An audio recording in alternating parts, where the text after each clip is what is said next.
Good afternoon, everyone. Today's training, we're going to focus on integrating technology into the curriculum, okay? We have a website on the board, as you can see, that has 8 steps that we're expecting you to follow in order to integrate mobile devices into your current lesson plans, okay? Goal number 1 is to enable grade teachers K through 12 to effectively integrate the use of the Samsung Galaxy Note 10.1 tablet and available electronic resources into existing lesson plans, accounting for student technology training, troubleshooting, and contingency planning should the technology fail. Of course, we can talk about having a plan B, because as we know, technology doesn't always work. All right, so goal 2. Teachers identify electronic resources available via the tablet and will enhance the existing lesson. I'm not going to read them over to you, so you have the opportunity to look at these different steps that we're going to take throughout the training. As with anything and with training, we're going to give you hands-on experience, and we're going to ask for feedback so that we can make the training better the next time.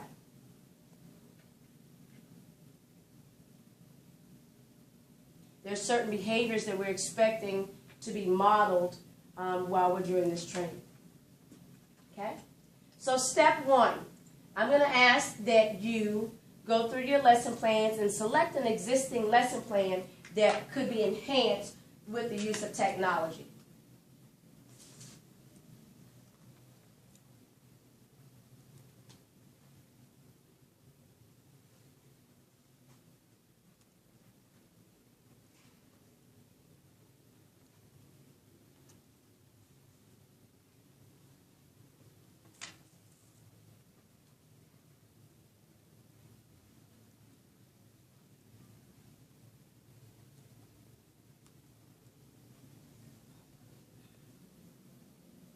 Thank you for sharing your lesson plans with me. So now we're going to take a look at step 2, and that's looking at the Galaxy Note features. That way you can figure out, hey, I can use this in the lesson plan at this part. So let's take a look at some of the features that the Galaxy Note has. So we're going to go to, so that you don't have to read it all now. We're going to go to messaging, multimedia. That way you can figure out, hey, how can I use this in my lesson plan?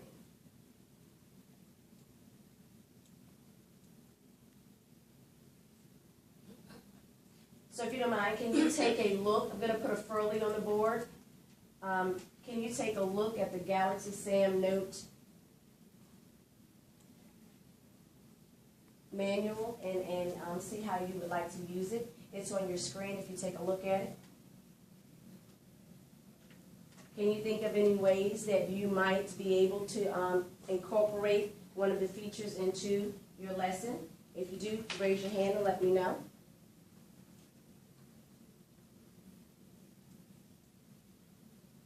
If you would like to share with the class.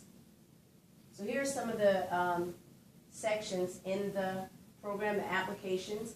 How could you use any of these? Just think about, how can I use this during class?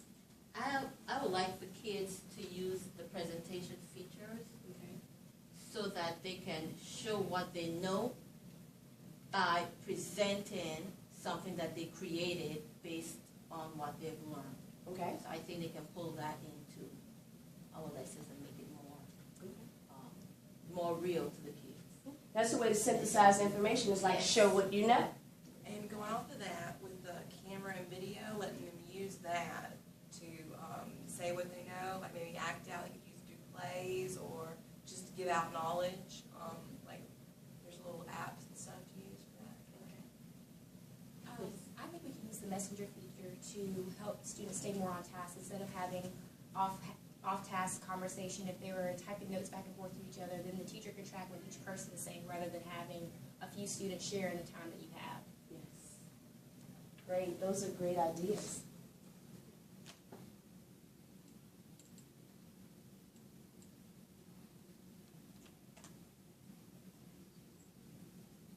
Hi, we're on step 4 now. I'm going to talk about, in the reference guide, how sometimes we can troubleshoot problems, okay?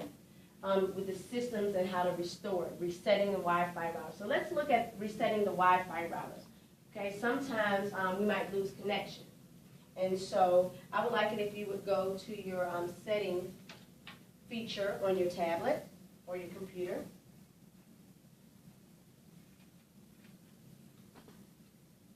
Okay, thank you. See that you are all there. And now we can go to Wi-Fi connection. And sometimes whatever connection is close by, you might see. So in order for security reasons, we want to make sure we always choose the school's connection, the network, because it has safety features. Even when you're using it with your students, make sure they're not connected to any other network other than the school. When we need to charge these, one thing that we could do with our students is make sure they get plugged up every night. Don't just allow the students to place the pad into the computer stand. Have them plug it up. That way it's fully charged in the morning, and we don't have to worry about children sitting on the floor or having to be moved because their Samsung has, the battery has died. Okay, as with everything else that we've been doing, every time we come to a different step, at the bottom you can see that there are pieces that we're asking you to fill out, and it's already in a folder. That way we can go back and look at what we've done, what are some of the problems, what lesson plans did we do, how did we enhance that lesson or the learning process for the students. So with step 5, we're going to come up with like a plan B. So what happens when the technology doesn't work? What happened when the computer is broke, or the tablet is broke, or the notebook is broke? What happens when there's no connection because we've had a storm? So right now I want you to think about, for example, if we're using fractions, and we're using an interactive piece on the notebooks, on the Samsungs, and we're using an interactive piece to help children be able to see the differences with the fractions. When we're talking about comparing fractions, do you have any ideas of some manipulatives or other things that we can use if the technology fails? Yes, ma'am. One thing you can always do is have the students draw it out or use construction paper or markers and have them make the actual fraction bars themselves if you don't have those manipulatives and still do the activity. Okay. Or you can use the fraction tiles that sometimes teachers have. Okay. Yeah, and remember, fractions are not just tiles and pieces. We can also use the students themselves. Like, for example, we have a class of 18 students. If 5 of them are boys, I mean, what fraction are boys? Okay. Okay, so you can also do that. Okay, and that's real life work. That's real world applications too. That's something that they see in the real world every day. So what I'm going to have you do right now is, can you put that information into the folder for step 5, sample the problems and solution tables. And then while you're doing that, I'm going to go ahead and pull up step 6.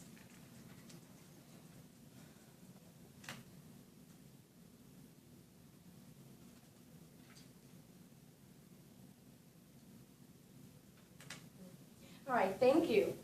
All right, with step 6, we're going to rewrite that lesson plan. So I want you to think of different ways that you can incorporate technology to enhance the lesson that you've already had. Okay? So there's a rubric that I'm going to share with you about what we're looking for. Okay? Are the technology standards included? Okay? There's needs improvement, sufficient, and exceptional.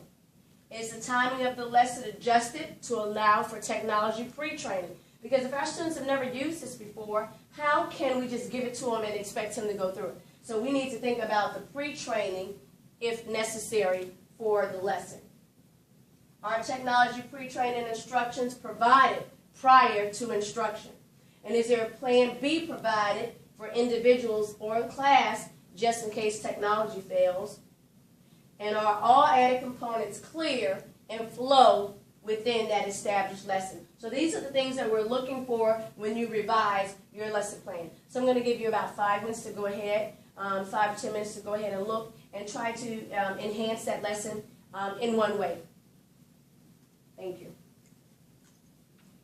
And welcome back to the training. I hope you enjoyed your break. We're now at step 7. And what I'm going to have you do now is I'm going to have you take the time to record your revised lesson plan. And I want you to model those desired behaviors, okay? What are we expecting the students to do? How are we expecting the students to react? What's expected of you? Are you going to model for them and show them what they need to do step by step and answer questions? So I need a volunteer to come up and I want a volunteer to share their lesson plan with me and come up and explain how they incorporated or integrated technology into their lesson plan. Any volunteers? Yes, come on up. Okay.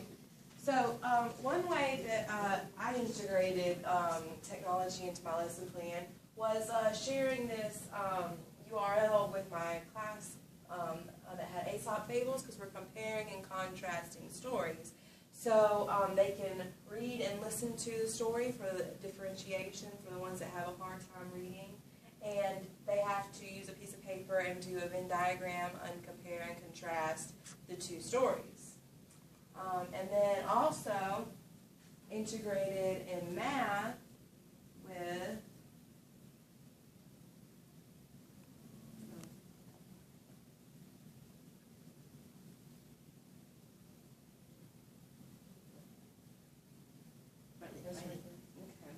a Learn Zillion video that they watched about fractions, and then they had to do a worksheet that I shared with them in the Google Classroom, where they worked with a partner, and if some reason the technology failed, we had copies for the students if they needed it. Thank you for sharing that with us.